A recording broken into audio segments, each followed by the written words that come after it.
be nearly as nice, and I'm not going to cry. My name is Jason Puglich. I have the honor today to be the best man at Steve and Abby's wedding. I was listening to the radio a couple weeks ago, and they were talking about various fears that the bride has on her wedding day. To my surprise, the biggest fear had nothing to do with tripping down the aisle or saying the wrong vows or saying the wrong name on the altar. The number one fear that a bride has on her wedding day is the best man speech. And I know this is somewhat true because Abby, over the last couple of months, has been kind of curious about what I was going to say tonight. You can say something nice about me? Please say something nice about me. Please say something nice about me. Give me Steve. Well, Notre Dame kicked off and lost at 11 o'clock, so we've been drinking since 11 o'clock, so I can't make any promises, but we do my best. Steve and I have been best friends for over 13 years. We met freshman year in college. We both were from Pennsylvania. He was from Philadelphia, I was from Pittsburgh. So we bonded over our Pennsylvania roots and Keystone Light. At the time, Steve was an aspiring dentist who hadn't quite yet failed calculus. I was the cool kid that lived downstairs.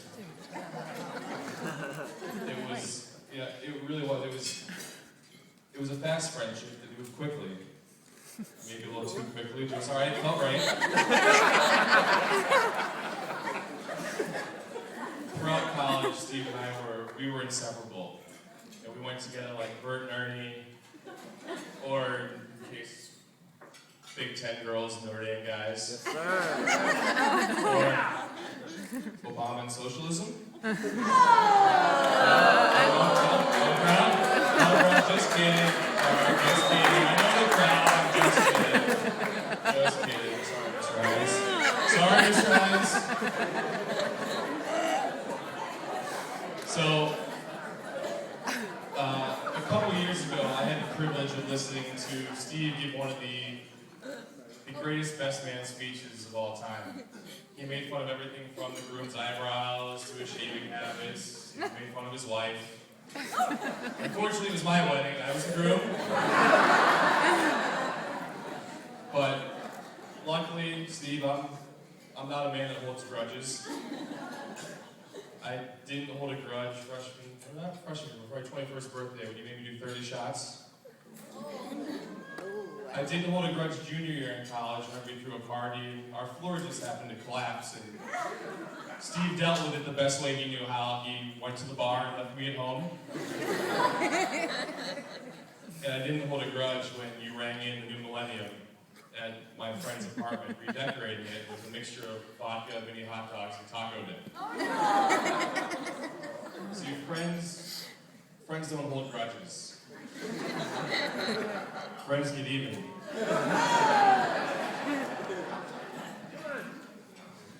See, as Steve's best friend, I know things about him that most people don't. I know that when he was a freshman, and his high school girlfriend broke up with him, he cried.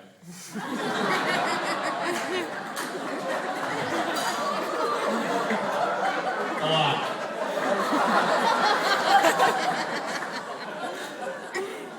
I know that Steve couldn't tie a tie until he was a senior in college. I also know that girls who, didn't know his name, whenever he had walked on the quad or walked in the cafeteria, used to call him tall, bald, scary guy.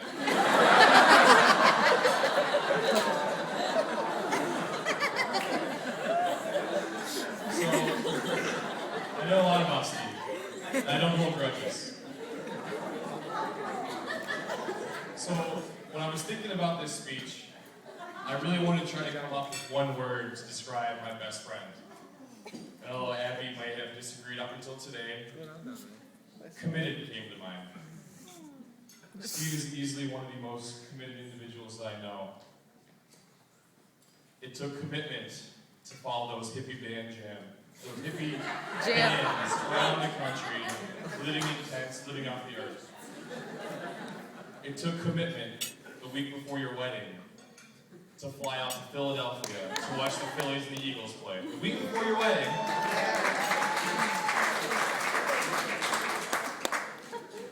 and it took commitment to graduate from university with the #1 undergraduate business school in the country with an English degree.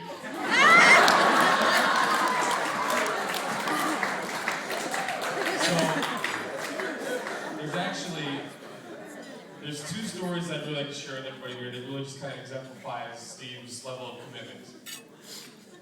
At Notre Dame, we have what's called Bengal Bouts. And it's this amateur boxing tournament for the students, and the proceeds go to benefit the mission work in Bangladesh. Well, it's pretty obvious to everybody in here that Steve has the body of a Greek god. But what you might not know is he has the coordination of a fetus.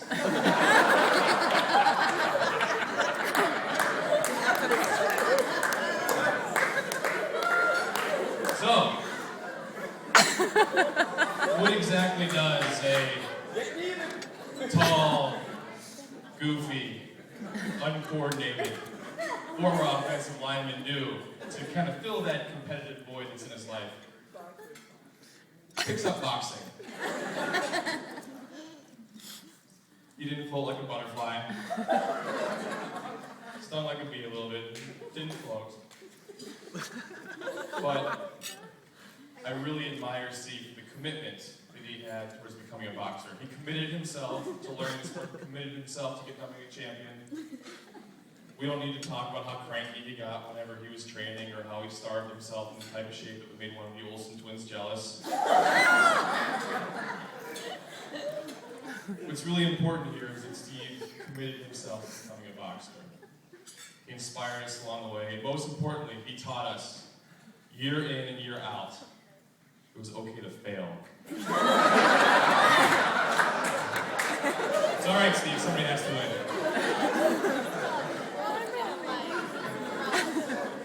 So, the second story, and I hesitate telling the second story because it really is my favorite story of all time, but I feel like it'd almost be rude not to tell this story from 217 of Steve Nappy's closest friends and family.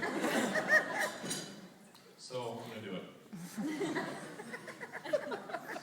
Senior year in college, we became friends with a bunch of guys on the lacrosse team. One night while hanging out at the bar and our friend Jägermeister, Steve made a commitment, a promise to one of our good friends on the lacrosse team. Fast forward several weeks later, and Steve and I are naturally tailgating for the Notre Dame Blue and Gold game, which is the spring football game, and kind of looked at each other, we were talking about the day, and it was the last home lacrosse game of the season. So we look at each other and I'm like, Steve, you realize this is the last day you really have to follow through with this. You know, this is the last day to go through with your commitment. He said, yeah, I know. So after a little encouragement from Boone's Farm, we work our way over to the lacrosse field. It's summer day, sun was shining. Stands were full on the home side. It was senior day. We work our way across the field on the fence line, and Notre Dame, it was towards the end of the game, Notre Dame had a good lead. We needed a stoppage in play. We're sitting there watching the game. Steve, you gonna do this? He's like, I have to do this. I told him I would do this. At this point, I yell out to one of my friends who was on the team. He happened to hear me. And he looked over, he saw me and Steve on the sideline, and he kind of flashed a quick smile because he knew what was about to happen. That night, several weeks ago, Steve made a promise, a commitment, to streak a Notre Dame lacrosse game before the end of the season. So, oh my God. A few moments later, as Notre Dame is celebrating his last goal of the game, Steve looks at me, flips off his flip-flops, he takes off his shirt. He says, meet me at Turtle Creek, which is an apartment complex a couple blocks away from the field. He takes off his shorts. The next thing you know, Steve the Angry Pirate Pfeiffer running across the lacrosse field. Boxer shorts in hand, swinging over his head, outmaneuvering a 90-year-old security guard who's trying to chase him down.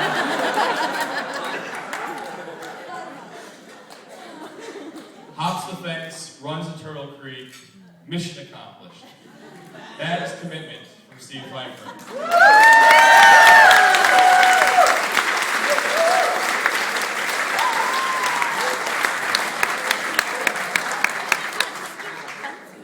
A few days later,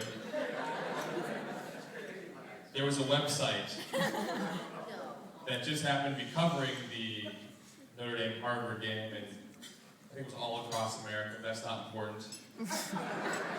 It ran a story that had a picture of Steve Pfeiffer's naked ass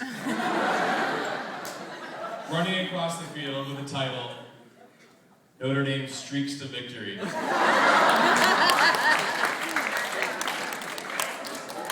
So, what do? Where's Red? You alright? Alright. You alright? What did Steve do? Well, I'll tell you what Steve did. He writes an email to his mom that had a link to the article.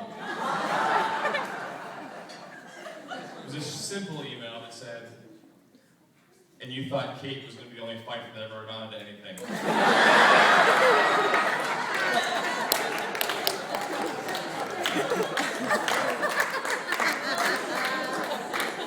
So, my only real regret from that day is I didn't have a camera with me, because a picture is truly worth 1,000 words. However, I too am a committed man, Steve. In the spirit of a friend who wants to get even, I called everybody I knew who may have been at that game that day. I called Notre Dame. They wouldn't help. Harvard didn't have anything. And just when I thought that my luck had run out, I was able to contact them.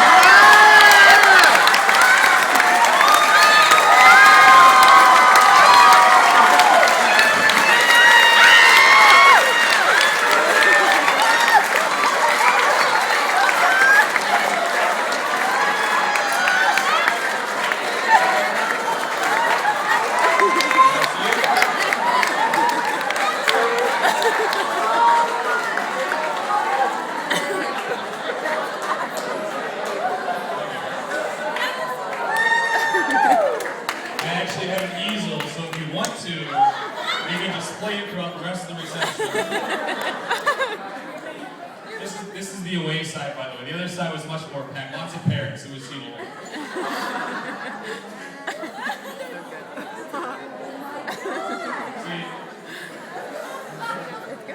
Yeah.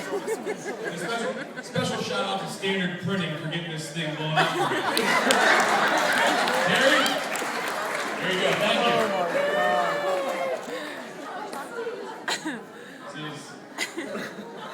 Again, as Steve's best friend, I know things about him that most people don't. I know that he has a hard time getting dressed because he's colorblind. It's alright. I know that he doesn't own a car because I have no idea why you don't own a car. You have a job. But most importantly, I know how much Steve loves Abby. Abby, I've never seen you look more beautiful than you do today. I know the person that Steve was before he met you. I know the person he became. Over the last couple years, you've really become part of my family. You make us smile, make us laugh. deep down we really all really love the inappropriate groping. Totally. I could not have picked a better partner for my best friend than you.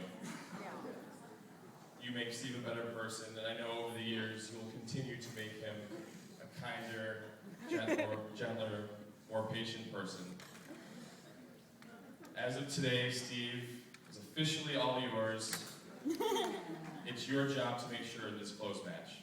So, everybody please raise their glass to Steve and Abby.